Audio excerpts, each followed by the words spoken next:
Menyanyikan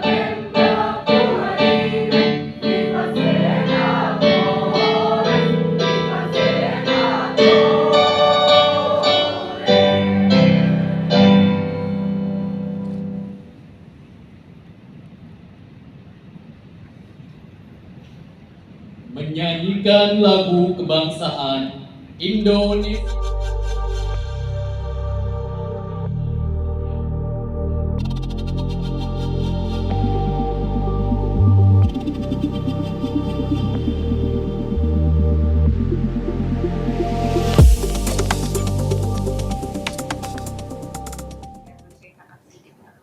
Oke, baik. Terima kasih.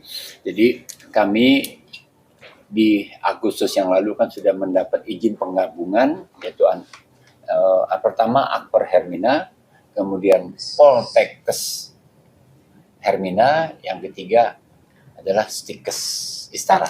Nah, kemudian kami ajukan penggabungan, keluarlah izin Institut Kesehatan Hermina, di mana mahasiswa pada saat penggabungan sekitar hampir 1.000. Nah, untuk yang sudah berproses, Akper ini sudah tahun ke-8, sedangkan Poltekkes tahun ke-3, nah, sehingga baru lulus. Kemudian ada Stikes yang ahli kelola, itu pun mereka sudah berjalan hampir lebih dari 12 tahun, namun kami ahli kelola 2 tahun. Nah, kelulusannya hari ini alhamdulillah 173. Nah, ini kelulusan dari yang gabungan 7 prodi yang digabungkan. Nah, karena sekarang sudah Institut Kesehatan Hermina dan di L2 Dikti sudah terdaftar semua, sudah data-data mahasiswa dosen bermutasi ke institut, sehingga inilah lulusan pertama yang terdaftar di L2 Dikti, lulusan Inkes Hermina. Nah, latar belakang beasiswanya karena Hermina sangat komit terhadap mutu pendidikan kesehatan, dan kami ketahui bahwa lingkungan dari semua lokasi-lokasi Hermina ini kami perlu membantu pemerintah dalam satu pendidikan. Nah, alhamdulillah pendidikan ini kita bisa kombinasikan dengan rumah sakit, sehingga kita fokus pada prioritas pemerintah, yaitu nomor 1 kan pendidikan, nomor 2 kesehatan. Nah, ini kita gabungkan. Nah, sehingga untuk lingkungan di semua rumah sakit Hermina yang kita harapkan itu bisa menjadi tenaga kesehatan terlatih dan juga mengangkat masyarakat setempat, mau tidak mau kita siapkan beasiswa. Beasiswa ini adalah keputusan dari para founder, yaitu menyisihkan sekitar 1% rumah sakit yang sudah mempunyai laba bersih untuk ke Yayasan Bakti Hermina, di mana program beasiswa ini kita buat untuk masyarakat yang tidak mampu mendapatkan beasiswa dari yayasan. Jadi Yayasan Pendidikan Hermina menyelenggarakan pendidikan, dananya dari Yayasan Bakti Hermina yang merupakan CSR dari rumah sakit.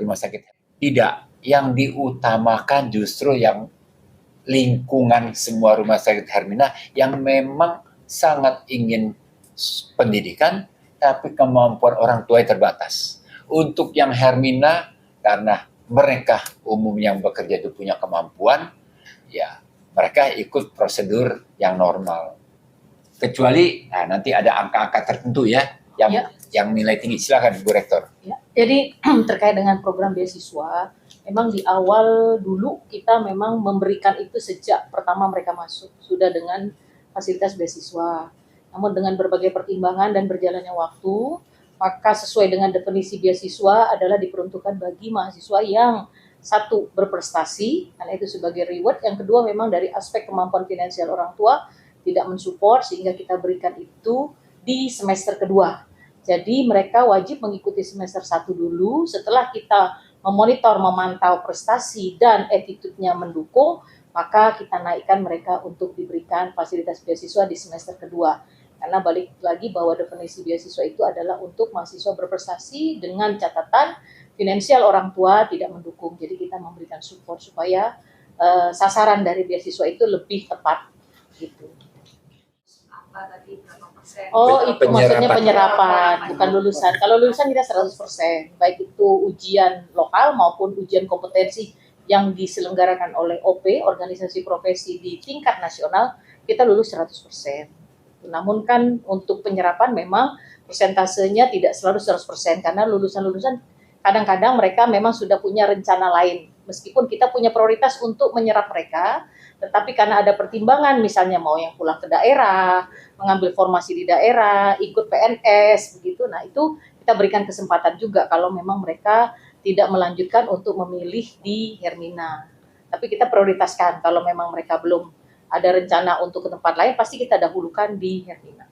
Karena kan kita pastinya juga melihat pada kebutuhannya Hermina. Tidak ada pakai ketentuan diluluskan. Tetap Sesuai kita ketentuan. mengikuti ketentuan Iya. mutu pendidikan, proses. Nah, tadi juga di dalam sambutan saya maupun arahan dari Ketua Pembina bahwa kita ini harus meningkatkan mutu. Nah, mutunya itu harus berikutnya Kualitas. standar internasional, GCI. Nah, GCI itu standarnya kan internasional.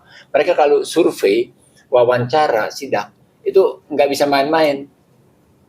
Jadi memang kita harus siapkan standar mutunya itu harus terus menjadi standar. Bukannya berarti masuk Hermina diluluskan. Tahun lalu kita ada yang gagal. Tahun lalu ada ya, tapi tahun ini ya kebetulan alhamdulillah 100% lulus. Nah, silakan ini ada Ya, Warik. jadi begini, kalau untuk standar kelulusan, standar mutu itu di setiap semester mereka punya indikator. Indikator itu dijabarkan dalam bentuk mata ajar. Nah, pada setiap mata ajar atau mata kuliah kalau kita lebih familiar ya, mata kuliah itu pada setiap mata kuliah itu ada sistem pengukuran pencapaian kelulusan. Jadi dari semua pencapaian kelulusan pada level mata ajar di setiap semester itu keluarlah nilai yang kita sebut dengan KHS, kartu hasil semester. Nah, untuk diploma 3, mereka harus menyelesaikan 3 tahun atau 6 semester. Maka di setiap semester itu mereka wajib lulus dengan indikator tadi yang sudah saya jelaskan. Di setiap semester itu ada mata kuliah itu punya tolak ukur, punya indikator bagaimana cara mengukur capaian mahasiswa di setiap semester sehingga dia dinyatakan lulus pada yudisium di setiap semesternya. Untuk terakhir, setelah mereka selesai ya ujian semester, mereka harus ikut UKOM lagi. Jadi ada saringan kedua. UKOM itu levelnya nasional, diselenggarakan oleh organisasi profesi. Yang kita juga tidak pernah tahu bagaimana soal-soal itu, artinya rahasia dari OP. Itu sangat kredensial sekali. Nah, mahasiswa kita ikutkan dalam proses persiapan. Jadi ada tryout yang kita lakukan untuk mengantisipasi supaya kelulusan kita betul-betul maksimal 100%. Nah, itulah upaya-upaya yang kita siapkan untuk mencapai target sasaran capaian pembelajaran kita lebih baik. Nah, kalau dari NBL nilai batas lulus itu rata-rata kita setting di angka 2,5 atau katakanlah nilai C.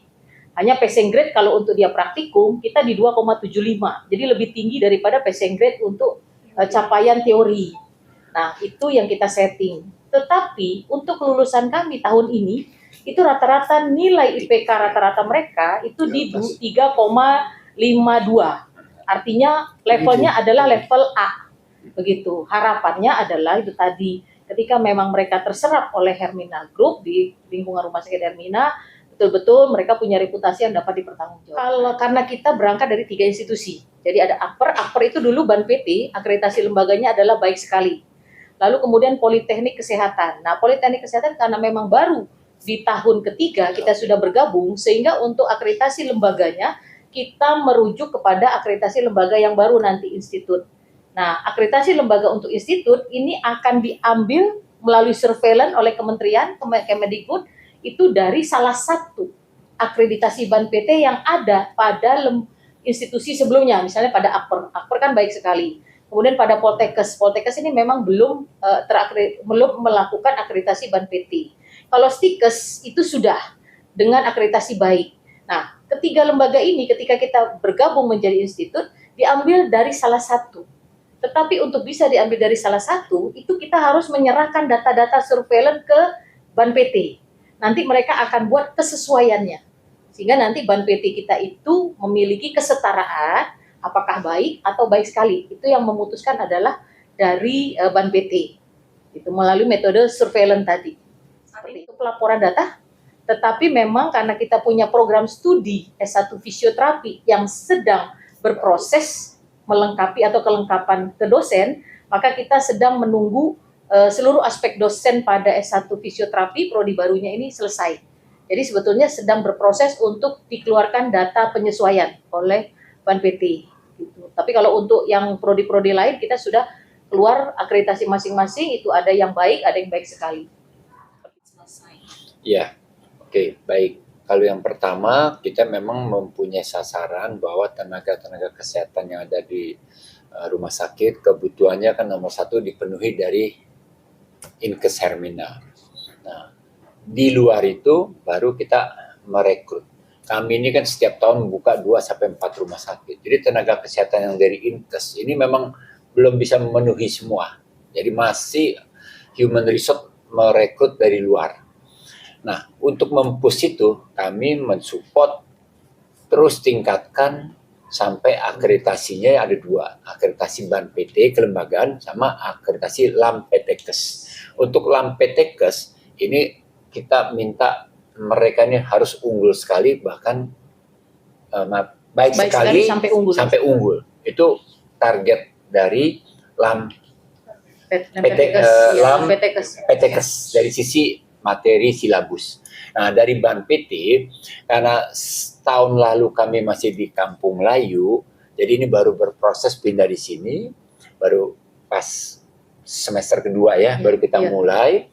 Nah, kita akan dukung terus, kemungkinan tahun depan kita akan pindah keseluruhan, kemungkinan ya. Tadi saya udah bicara sama dari L2DT, kalau dari Jatinegara pindah sini nggak ada masalah katanya, tinggal lapor saja, tinggal bikin surat saja, jadi nggak ada masalah. Nah, kami akan siapkan mendukung seluruh Inkes Hermina ini bisa di satu tempat sehingga pelayanannya terpadu, rektoratnya terpadu.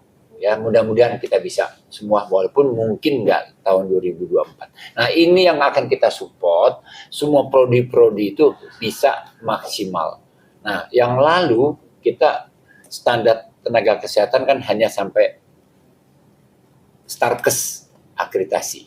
Nah, tahun depan kita akan buka 2 rumah sakit internasional. Mau tidak mau, kita akan push, tambahlah materi supaya siap juga untuk internasional. Tadi kita udah putuskan, terutama kan dalam bahasa. Ya, bahasa Inggris harus mereka kuasai cukup aktif, sehingga di lapangan tenaga kesehatan itu bisa berconversation, terutama untuk rumah sakit yang internasional. Nah, itu yang kita dorong terus, kita support terus. Nah, tetapi mereka juga harus jangan disubsidi terus. Nah, tadi arahannya sudah disiapkan, masih ada dana yang harus disupport dari non-yayasan. Nah, berikutnya kita akan bikin mereka tetap bermutu, tapi bisa mandiri.